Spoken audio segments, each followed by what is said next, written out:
Hi guys, this is the part 3 of chapter inventory from ACCA F3 financial accounting. So this is the last part of this chapter wherein we'll be doing the AVCO method. We have done the other methods in the previous parts of the video. If you haven't watched it yet, I will link all the everything in the description box below, so make sure that you check them out. Also, within the coming few weeks I'll be uploading the Kaplan exam kit solutions as well, so make sure that you check them out also as and when they get uploaded.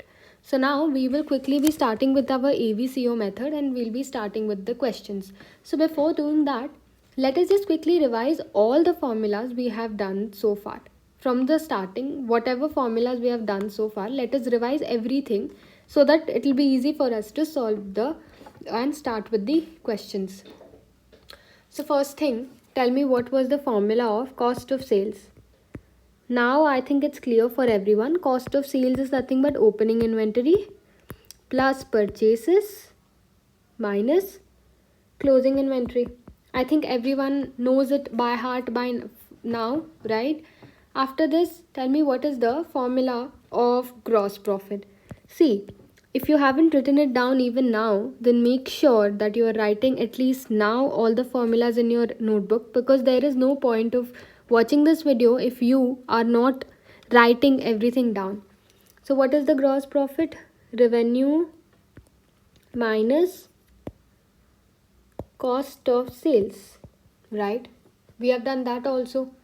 And there were 3 methods using which we can calculate the closing inventory. What were they? The first one was the unit method, the second one was the Fifo method. What is Fifo method? First in, first out. The third one is the AVCO method, which is the average costing method, which we will be doing right now. There are 2 types of AVCOs. One is the periodic and the other is the continuous.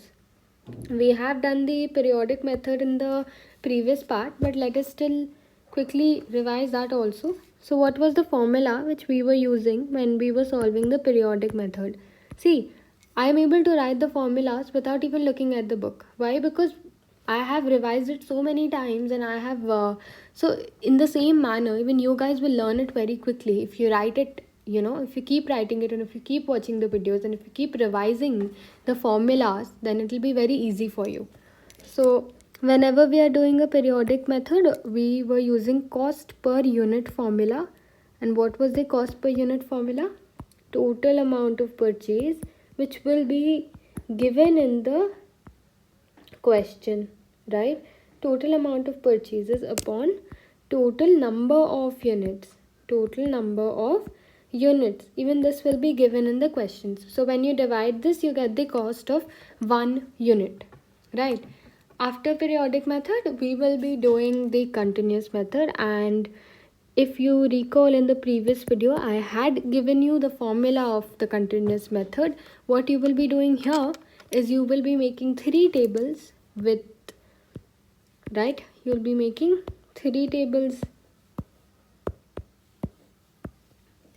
And the first one is the purchases, second one is the sales, and the third one is the balance, right?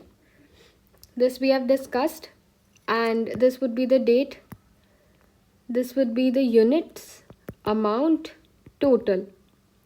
Units, amount, total. Unit again, amount, and total. So this is the table which we have to make, right? And one rule you need to, whenever you purchase something, you add it to your inventory. Whenever there is a sale of anything, you subtract it. Easy, no doubt, basic knowledge, right? Now let us first quickly start with our questions. Okay, so this is the question of Invicta. So Invicta has a closing inventory of 5 units. Okay, one more thing you need to keep in mind. Whenever you have an opening inventory,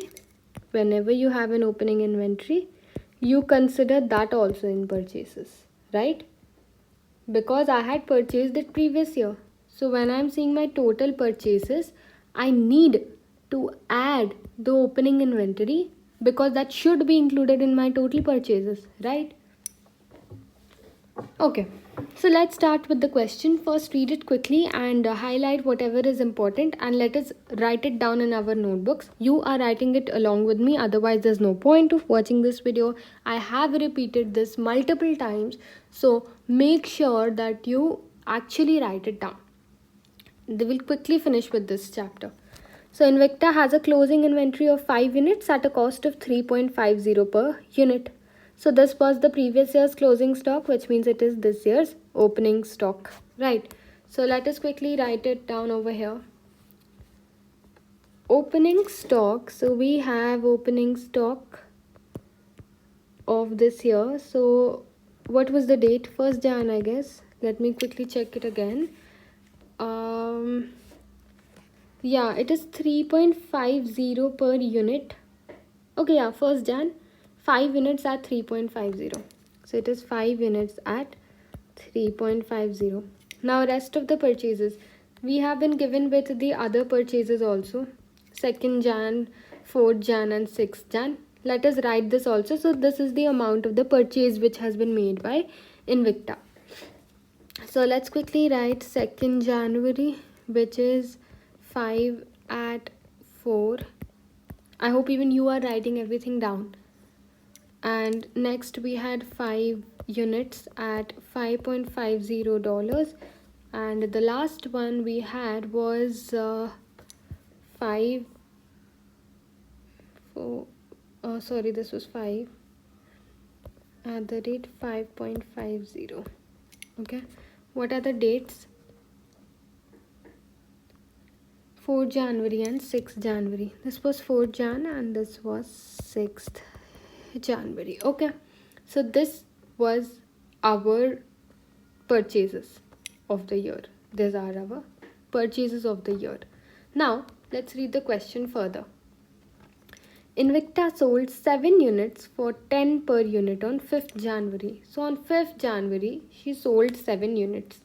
Okay, on 5th Jan she sold 7 units. At what price? 10. She sold them at 10 per unit. Let's just keep this in mind. Okay, so now what I have done is, whatever important things were given in the question, I have noted them down over here. So by doing this, what really happens is that things get easy for me, because I've already know, like, whatever important things were given in the question, I wrote them down in one place. So now I don't have to go and look back at the question whenever I need any data from the question to solve the question. And keep in mind that we all are allowed to use a calculator, because you guys will be allowed to use a calculator in your exams. So even when you're practicing, you can use your calculator to do things quickly. Okay, in the previous video we have done the Fifo method, so let's not do the Fifo method now. Let's just, I think we've done the periodic method as well, but let us do it again just for revision. So in the B part, we are also supposed to prepare the statement of P&L. So don't get confused. Whenever you have to prepare the statement of P&L, just keep in mind that you have to find the gross profit. And we know the formulas of how to find the gross profit, right? We just have to find the gross profit. That will be the question, because we won't be given the question to make accounts, because this is a objective exam. Now let's start with the period. So we are supposed to find the closing stock. So let us also write what we are supposed to find, that is closing stock. Okay. Now, so what is the formula which we will be using in periodic? You know that the formula would be total amount of purchases upon total number of units. So what is the total number of units? How many units do we have? 5 on 1st Jan, 5, 5, 5. So our total number of units are 20. 20 is our total number of units. Okay. Now what is the total amount of purchases? Amount of purchases. So when you are talking about total amount of purchases, it would be all the total of all these 4, right? I have already told you that you have to include opening stock in the purchases, right? Now tell me, so what would be the total amount of purchases? It would be the total value added of combined. So we'll multiply 5 multiplied by 3.5, 5 multiplied by 4, 5 multiplied by 5, 5 multiplied by 5.0, 5.50. So that would give us unit multiplied by price would give us the total amount of purchase. So we have to add them all. So let us add what is 5 into 3. So what would be our total amount of purchase? Total amount of purchase would be adding all. So 3.50 multiplied by 5 would give us 17.5. 17.5 plus 5 multiplied by 4 would be 20 plus 5, 25 plus 5 multiplied by 5.50 which would be 27.5.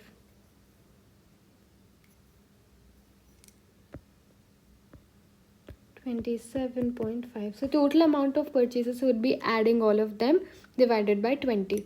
That would be, so let me add, I hope you're doing it in your notebooks as well and you will be checking it with me. So this would be 90 divided by 20. 90 divided by 20, that would give us 4.50. So what is 4.50? This is the cost per unit. So this is nothing, this is very simple. What we have done right now is just applying the formula of the periodic method. Okay, so we got the cost per unit. What do we need? We need the closing stock. So we know that the total number of things we have with us. What are the total amount of units we have? We have 20 total number of units. Out of 20, what did Invicta do? Invicta sold 7, right? So out of 20, if she sold 7, we had 20 and she sold 7. How much are we left with? We are left with 13. So we are left with 13 units. So our closing inventory would be 13. But this is just the unit. The total amount of closing inventory would be units multiplied with the price, right? So we have the cost per unit. The cost per unit is 4.50. So 4.50 will be multiplied by 13. So what is 4.50 into 13? 17.5. So this is our closing inventory. 17.5 is our closing inventory. Oh wait, give me a second. 13 multiplied by 4.5 is 58.5. Yeah, it is 58.5. That was a calculation error. Okay, so our closing inventory is 58.5. So I hope you understood how we did this. If you haven't understood, please rewind and watch the part again, but I will still explain it again to you guys. We have been given the question wherein we have been given all the purchases and we have been asked to find the closing inventory. So we have the formula of cost per unit, which is total amount of purchases upon total number of units. We have the total amount of purchases, which is price multiplied by quantity, right? And we add them all. And we have the total number of units. So by dividing that, you will be getting the cost of 1 unit. And whatever total number of units we have, from that, if you subtract the things which we have sold, then we'll be left with the closing inventory. Now if you want to find the value of the closing inventory, you multiply it with the cost per unit. So you get the value of the closing inventory, right? Just pause and watch it again and see it again. I hope you understood this. Okay, simple. That was our periodic method. Very easy, no doubt. Now let's, okay, yeah, the statement of P&L, the B part. What is statement of P&L? What are you supposed to do? You are just supposed to find the gross profit. And I'm sure you can do this part by yourself. So what you need to really do is, you have a formula cost of sales, which is opening inventory plus purchases minus closing inventory. So when you do Fifo method, you get a different opening inventory, you get a different cost of sales, or you get a different revenue, whatever. You might get a different value. So you get a different value with whichever method you're using, you get a different value with that. So this, after that, you need to find the GP, which is revenue. minus cost of sales. That's it. So you have to just find the GP. Easy. This is the formula, and you will be having everything in the question. You just have to find the closing inventory and substitute in the formula, and you get the GP. That's it. It's easy. Now we are done with the periodic method. Now let's start the same question using the continuous method. So you know what you need to do whenever you are given a continuous method. What are we supposed to do? We are supposed to make a table. So let's make a purchases table. Let's make a sales table and a balance table. If you do more and more questions, this will become easy for you. Don't worry about that. You are doing it for the first time. It might be a bit confusing, but I'm promising that it will be very easy for you all. Date, amount, date, unit, amount, total, unit, amount, total. Okay. So this is the date. This is the unit. This is the amount of the unit. This is the total. Total would be unit multiplied by amount. Unit, amount, total, unit, amount, and total. Okay. And you remember we discussed every time you have a purchase, that would obviously add to your inventory, and whenever a sale takes place, it gets subtracted from your inventory, right? Now let's see the Invicta question again. So we have noted down everything. So we have opening stock with us. We have 5 units of costing 3.50. So we have that from starting. So on 1st Jan, we have, this is 1st Jan, okay, the date. We have 5 units, and what was the costing? 3.50. What was the total of that? 5 multiplied by 3.50, which would be 17.5. Right? And was there any sale on 1st Jan? No sale. So how much balance was left? Exact balance was left. 5 units were left, and the total amount was 17.5. Okay. Now remember that this amount column would be total upon unit. So in this amount column, so you have to just divide this upon this to get the value of the amount. That's the unitary method, right? So dividing this by this, 17.5 by 5, this would be nothing but 3.50.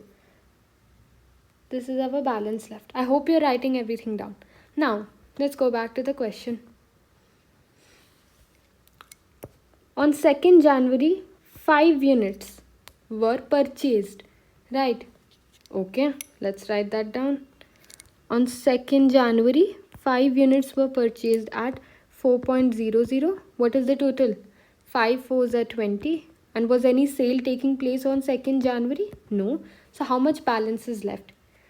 See, we had 5 units from before. Now you purchase an additional 5 units. So 5 were already there. Now I am adding my additional 5 units. 5 again. This would give us 10.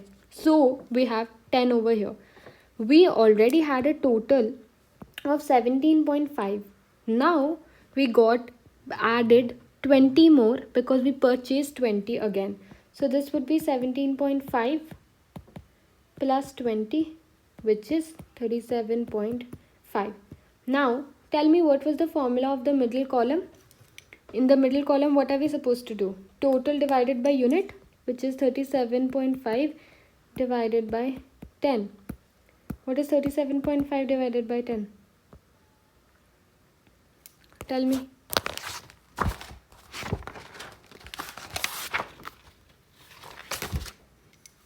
Okay. I hope you are able to understand what I did right now. So now, again, moving on, what do we get? Now, 2nd Jan is over. Now we had 4th January, we purchased again 5 units at 5 per unit. Fine. So on 4th Jan, This is 4th Jan, 5. Again, we got 5 goods and we got for 5 units. So this was 25. Did any sale take place on 4th Jan? No sale took place. No sale took place. So now, what would be the total amounts? We already had 10 units, right? Now, we added 5 more units. So 10 plus 5 would be 15. 15. We already had 37.5 total. Now we added 25 more, right? So that would be 37.5 plus 25, which would be 62.5. And what was the formula of the middle row? 62.5 divided by 15 divided by 15, which would be 41.6. 41.17. Okay, now what happens? Let's see. 4th is also over. 4th January is over. Now, on 5th January, Invicta sold 7 units. Now, I told you when you're purchasing, it adds. When you're selling, it subtracts. So, on 5th Jan, she sold 7 units. On 5th Jan, did she purchase anything? She didn't purchase anything. Did she sell anything? Yes. How many did she sell? She sold 7 units. Okay. And okay. Now tell me one thing. Whenever you're selling the units, you will sell it at the previous carried forward cost. So you go and check the previous carried forward 4.17. This is not 41.17. This is 4.17. So whenever you're selling something, you sell it at the carrying forward amount. Okay. I know it looks a bit confusing right now and you might not be able to understand it right now, but I will try to make things easy for you. So whenever you are purchasing something, you add. Whenever you are selling something, you subtract. And selling price, we will always evaluate at the carrying forward cost. So whenever I'm selling something, if I'm selling something, this cost, the last balance cost will be used. Okay? Let us once again make this table so that now that you understood the concept of what we are supposed to do, let's make this table again, and this time you will be able to understand it better. Now I will not be showing the calculations like this, so it will become more easy for you. So quickly let's see. Now that you know the concept, what are you supposed to do? You see the question, you underline whatever data is given in the question, and in the starting time when you are practicing, you need to write all the important data, whatever is given. Make notes of it here. Make notes of all the important data that is given in the question. So I have written what all purchases have been made on 1st Jan, whatever has been made on 2nd Jan, whatever has been sold, everything, all the information with the price, I have written it down in my register, and I hope you are also doing the question along with me right now. And then you make 3 tables: purchases, sales amount, and balance, and then date unit amount with the total. These are the columns. T is total, U is unit, A is amount. So unit multiplied by amount will give you the total amount. Okay, what do you mean by amount? Amount is the price of one good. This is the quantity. So quantity multiplied by price will give you the entire thing. So in the question, what was given on 1st Jan, we had 5 units costing 3.50. So here I've written on 1st Jan I had 5 units and each costed me 3.5. The total is the multiplication of the same. So by the end, what would be the balance left? So I had 5 units this year and I'm left with 5 units, right? I'm left with 5 units, and Total I had 17.5, so I'm left with 17.5. What about the amount? What is the amount column? It is 17.5 divided by 5, right? You know that the amount column of the balance would be total divided by the number of units. So it is 17.5 divided by 5. Let's just write the final answer, so we'll not create chaos anymore.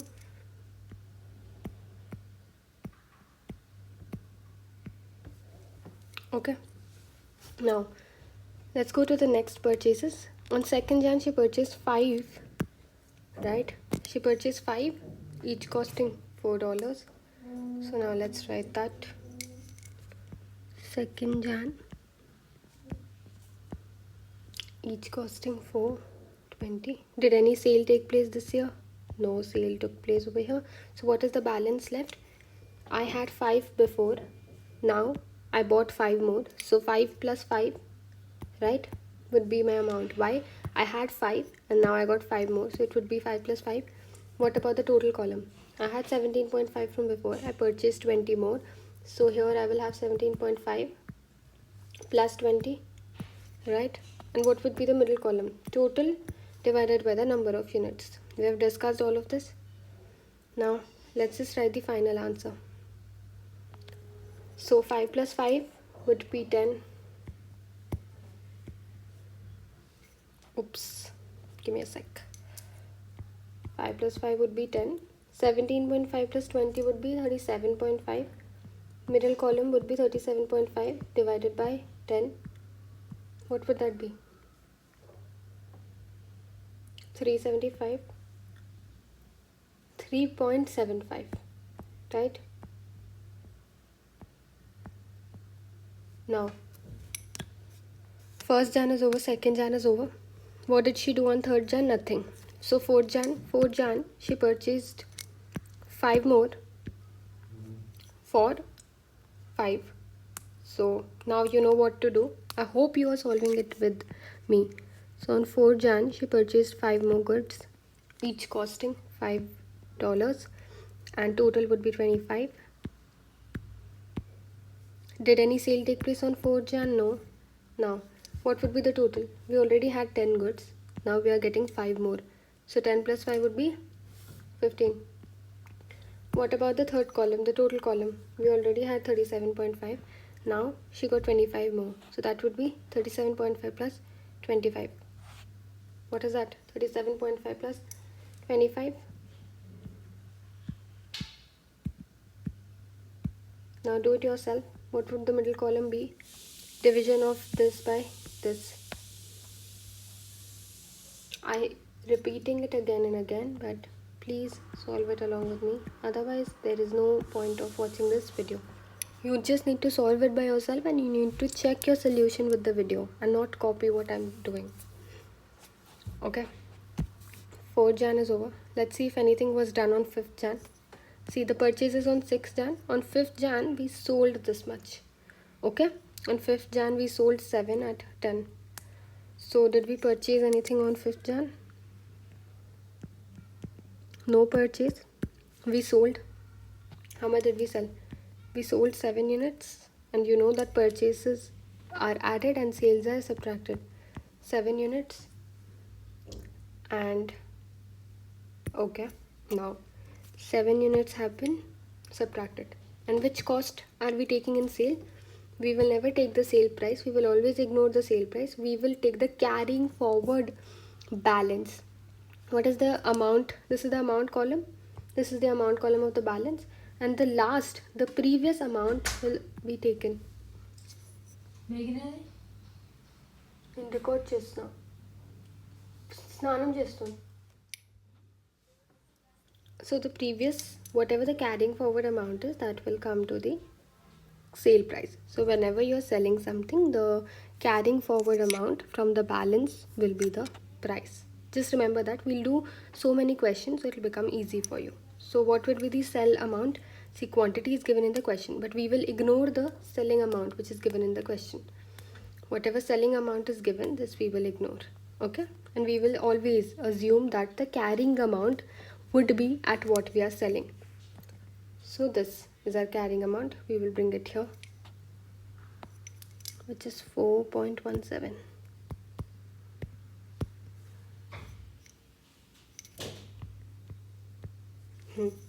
Now, what would be the total? What would be the total of it?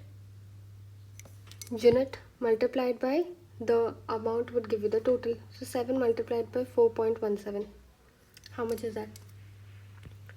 99.19. Now let's do the balancing. Going to the balancing, we had 15 units. Now we have sold 7 of them. So here, how much are left? 15 minus 7, because we are not purchasing the 7, we are selling the 7. Right?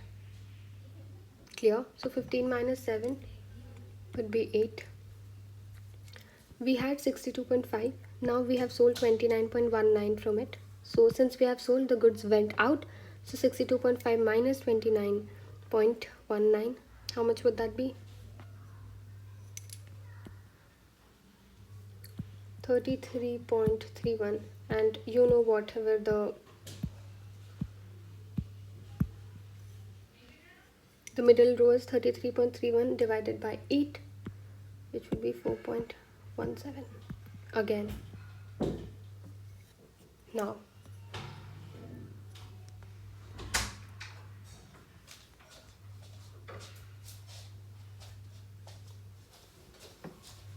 on 6th Jan there was a purchase, 5 and 5. So now I hope you can do it by yourself.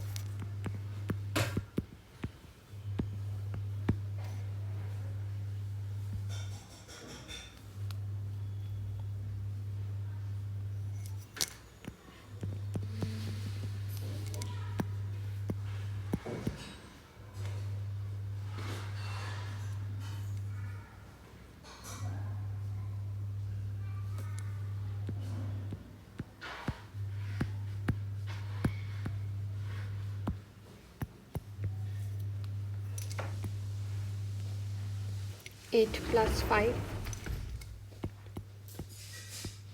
we are 33.31. We are adding the new purchases.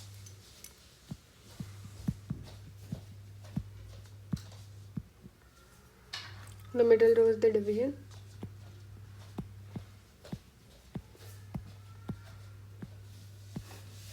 Is anything else given in the question? Nothing is given. So that's it. Whatever balance is left, this is our closing inventory.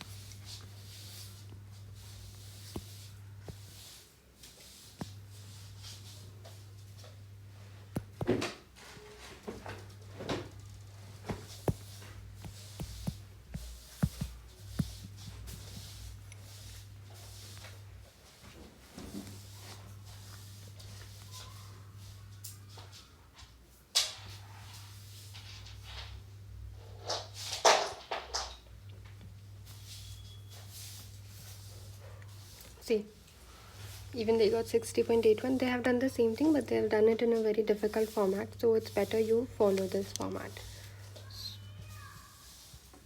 Now, moving on.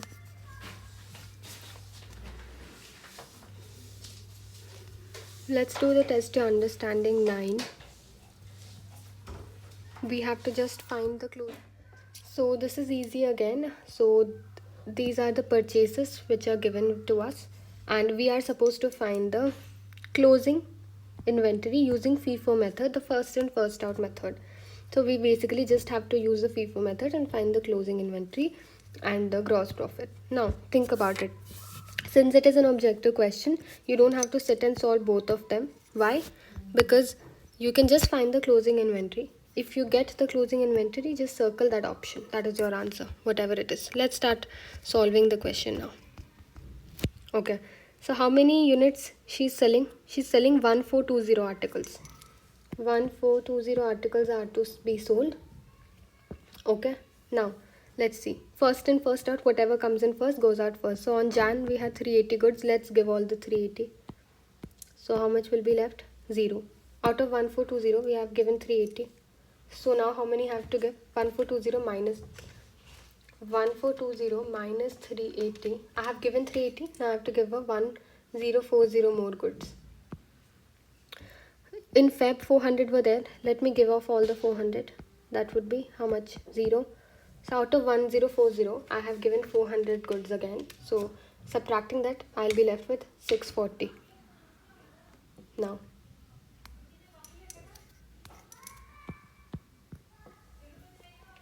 in March, out of 640, 350 I'm giving again. So subtracting that from March, 350, I'll be left with 0. So out of 640, if I have given 350, subtracting it, I'll be left with 290. I have to give a 290 more. So in April, I have 420 goods. I'm giving 290 of it. Minus 290. So out of 420 goods, if I'm giving 290, how much are left in the inventory? 130 are left. Okay. Now, what is your closing inventory? In Jan, nothing is left. In Feb, nothing is left because it became 0. In March also nothing is left. Now, my closing inventory would be 130 are left in April. And May all are left. In June also all are left. Now, we have the total of May. We have 430 multiplied by unit this much. In June also we have this much multiplied by this much. Now, we have to add April. In April, we have 130 goods. We have calculated that. Multiplied by 2.75. Let's do 130 multiplied by 2.75. 130 multiplied by 2.75. So it is 357.5.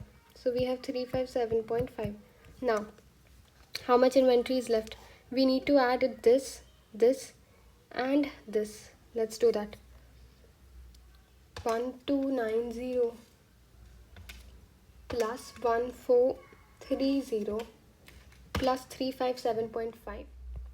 That would be 3077.5. Now let's see if that's an answer in the closing, in the options. 3077. So my answer is C. I don't have to check GP. Why should I not check GP? Because 3077 is not matching anywhere else. So if I have to solve my answer quickly, I'll just find out one. But you know how to find GP. What's the formula of GP? Sales minus this, cost of sales. Sales is nothing but revenue. Now, let's quickly do our test to understanding 10. On 1st July, an entity Pinto had 10 items of inventory at a unit cost of this much. Pinto made the purchases. So these are the purchases made by Pinto. These are the sales which are made by Pinto. What are we supposed to find? We are supposed to find closing inventory based on periodic and based on continuous weighted average. Now, you know the formula of both. Let's start solving this. And I really hope that you are solving it along with me, because otherwise you will not be able to understand anything that I'm doing. So make sure that you are solving it.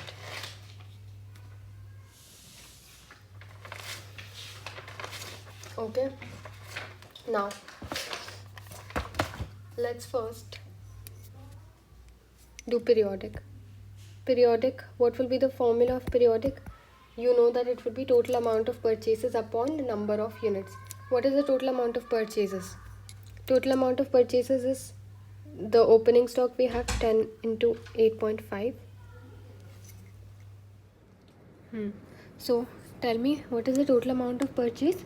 The total amount of purchase would be the opening stock, which is 10 items of inventory, plus all these purchases. That would be the total amount of purchases. No doubt over here.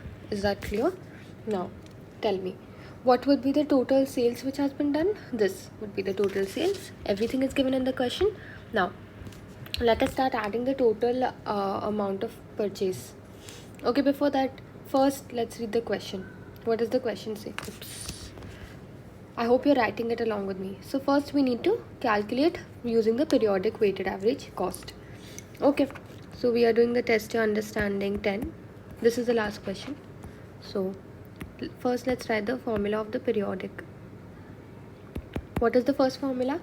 Finding the cost per unit. What is the cost per unit? Total amount of purchases. Total amount of purchases upon total number amount of purchases and total number of units. Right? Now, what is the total amount of purchases? Let's go to the question. What is the total amount of purchases? So it is 10, give me a sec, it is 10 multiplied by 8.50 plus this and this, right? Right? Now, so what will be the total amount of purchases, TAP? It would be 8.50 into 10 plus this. So let us add that. I hope you're doing it. I hope you're doing it along with me. So 8.50 into 10.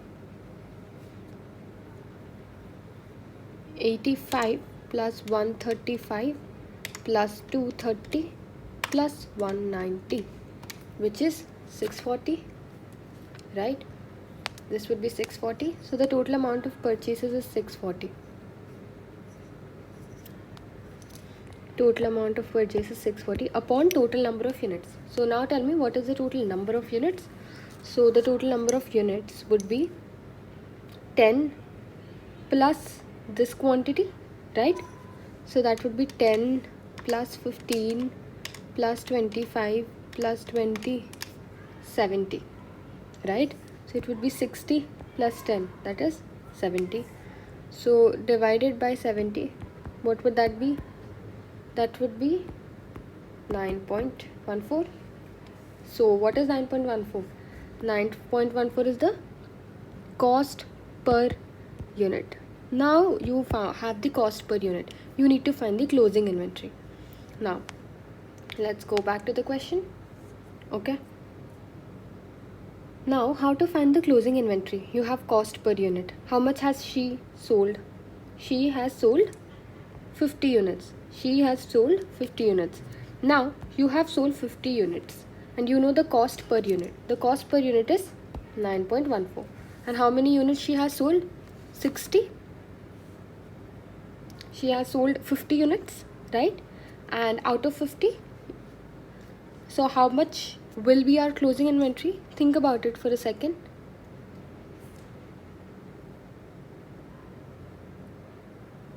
Think about it and try solving it by yourself. Then I am discussing it in a minute.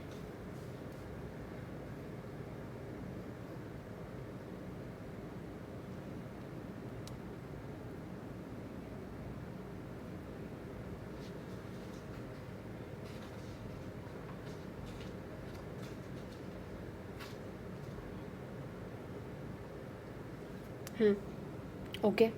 So what was our opening inventory? 70 was our total opening inventory. 70. Out of 70, she has sold 60, right? She has sold 50, not 60. She had sold 50, right? We had 70. What was our opening inventory? 10 plus 60, 70. She has sold 50. So how much are we left with? 20. We are left with 20. So our closing inventory has 20 units. How to find the amount of closing inventory? 20 multiplied by cost per unit. What was the cost per unit? 9.14, which is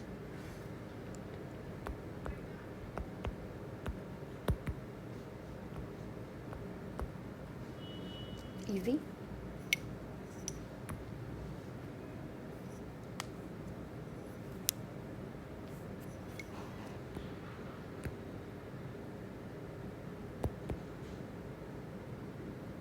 I hope you have solved it with me and you have no doubts. Now let's do the B part.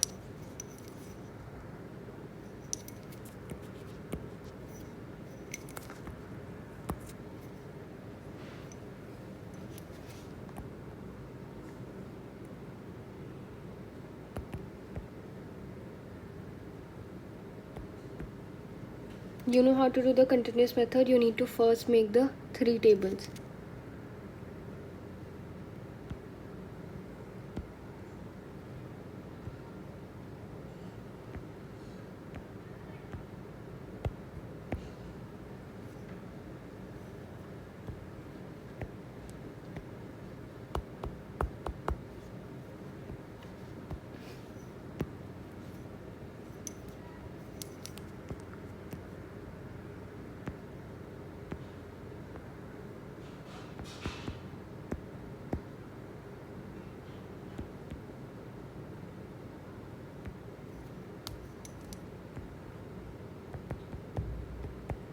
I hope you're solving it with me. Number of units, amount and total. The first one is the purchase column, second one is the sales column, and the third one is the balance column. Now start doing it by yourself, and just the way I have explained it in the previous question, we have to do it. So first we have opening inventory of 10 items of 8.5 each. So that is the opening stock.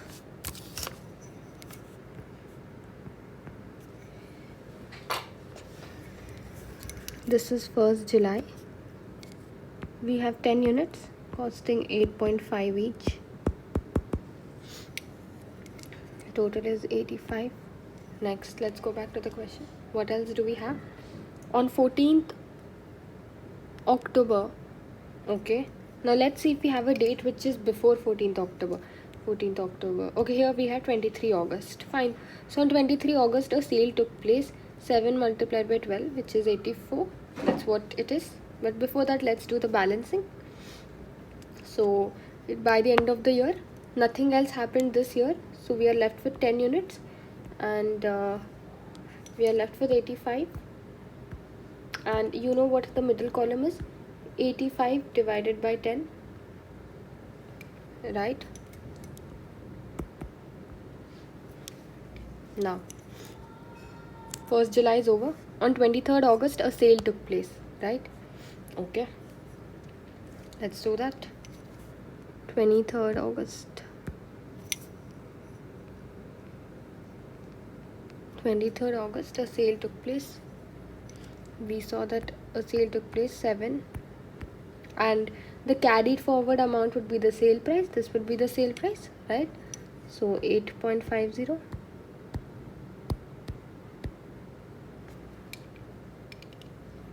Multiplying, the total would be unit multiplied by amount, which is 59.50.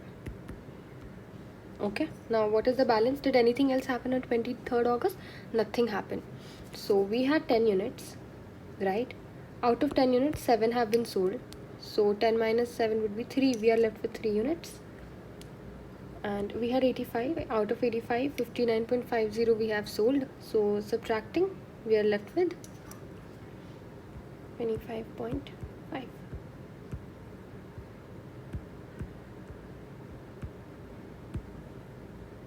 And in the middle row is the division of 25.5 upon 3, which is 8.5.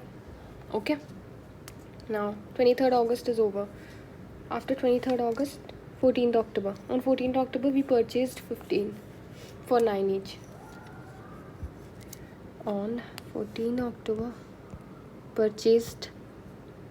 we purchased 15 things for 9 each. I hope you're solving it along with me. Otherwise, there's no point of just watching this. Did any sale take place on this day? No sale. So how much balance is left? We were left with 3 units. Out of 3, we purchased 15 more. So 15 plus 3 is 18. And we had 25. Now 135 more we have added. That would be 160.5. And this would be 160.5 divided by 18, which is 8.92. Over 14th October. Now what happened after 14th October? We had 20 October here. The next date after 14, 22 November, 20 October. Which comes first? 20 October comes first. So on 20 October, a sale took place of 10, costing 12.25 each. We will not do anything about the costing, right? Now, on 20 October, what happened? A sale took place. Did any purchase take place? No. So what sale took place? 10 goods were sold. We saw that. And the carrying forward amount. So what is the carrying forward amount? 8.92. And 10 multiplied by 8.92 is 892.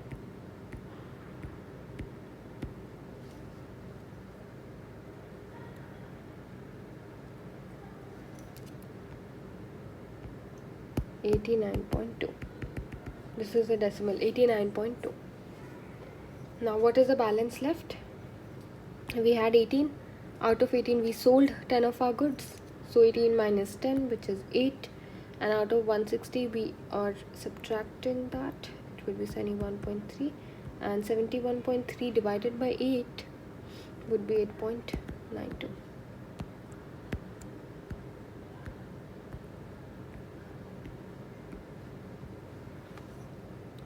Okay. What happened after 20 October? Let's go to the question. 20 October is over, 14 October is over. Now 22 November. 22 November, again a purchase took place. Fine. Let's write that. 22 November.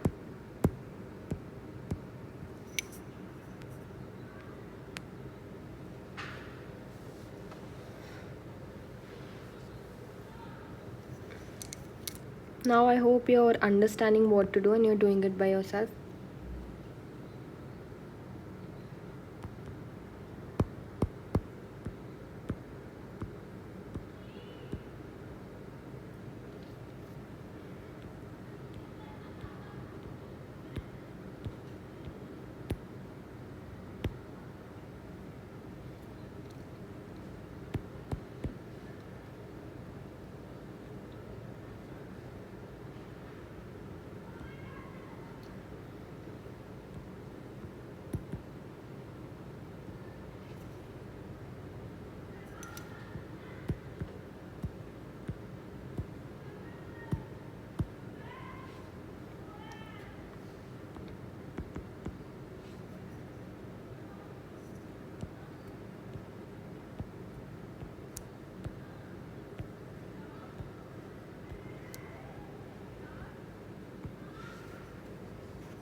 What's the next date? 30 November. A sale took place.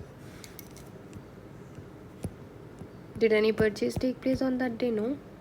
Did any sale take place on that day? Yeah. 15 goods went away. Carrying forward amount.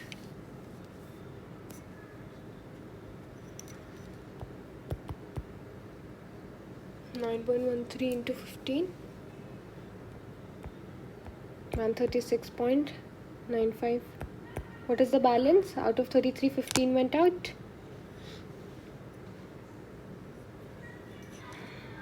18.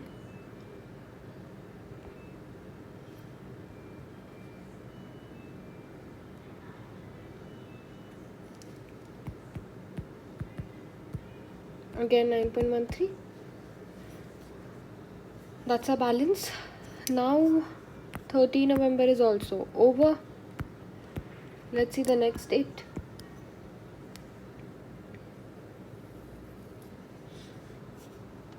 December. A purchase took place. Quickly, let's do it.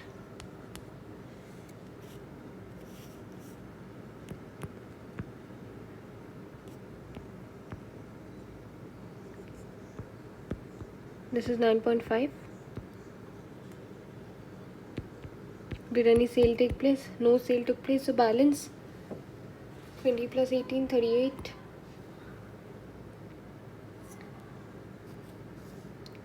54.35, 354 point.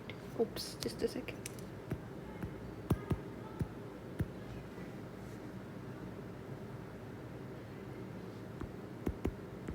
Okay.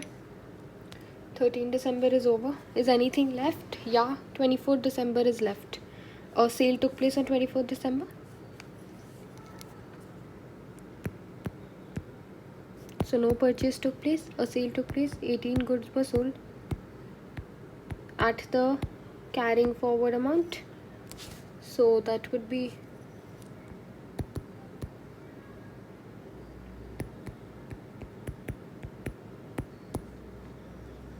what's the balance? 38 minus 18, 20.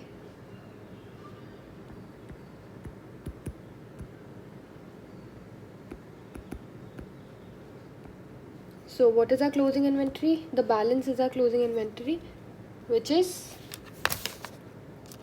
20 units, each costing 9.32, and we're left with 186.59. Now, if you go to the answer, it would be 186.40 because they have rounded off.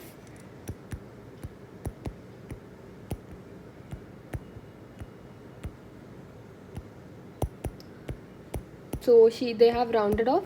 Don't worry, in the question you will be given a rounded off figure. Whatever is closest to your answer will be the answer. So if you see the book, they have done it in a very difficult format. So this is a more easier format which I've taught. So that's it. We are done with the chapter. Let's just quickly see if we are left with anything else. Yeah. So this is a theoretical part. The impact of valuation methods on profit and the statement of financial position. So whenever an inventory is overvalued, you know that the assets are overstated, right? In the balance sheet, if my inventory is overvalued, that means that I have listed that there are more assets, which means my profit will also be more. So my profit and loss statement will also show that I have more profit. But the truth is, my inventory has been overvalued. I don't have that much of inventory, right? Now when inventory is undervalued, in my balance sheet, in my statement of financial position, it will be shown that I have less assets, but in reality I have more assets, and my profit will be less. Why? Because according to the P&L statement, I have less profit because of less inventory, but the truth is that I have more inventory, right? And what is cost of sales? Whenever profit is overstated, which means that the cost of sales is low, and whenever the profit is understated, it means that the cost of sales is too high. So this is how we keep inventory records. There are periodic method and the continuous method, which we have seen, and the merits of the continuous methods are, these are the merits: there is better information, excessive buildup of certain lines, and less work is needed to calculate the inventory. These are the merits of the period end. So they are cheaper. Whenever something is done in a periodically, it is cheaper, and they will have to check for the accuracy in continuous. That's it. So we are done with everything in the chapter. I hope you understood. Now we can go back to the previous part, and I haven't discussed the ledger accounts. Now go and read the ledger accounts by yourself. You will be able to understand everything. So in the further videos, I'll be discussing the exam kit of all the chapters, and I've linked all the playlists in the description box below. So make sure that you check it. And don't worry if you didn't understand the chapter. Watch this video again and try solving the questions along with me. Only then you'll be able to take benefit of these videos. Otherwise, you won't be able to take benefit. Thank you.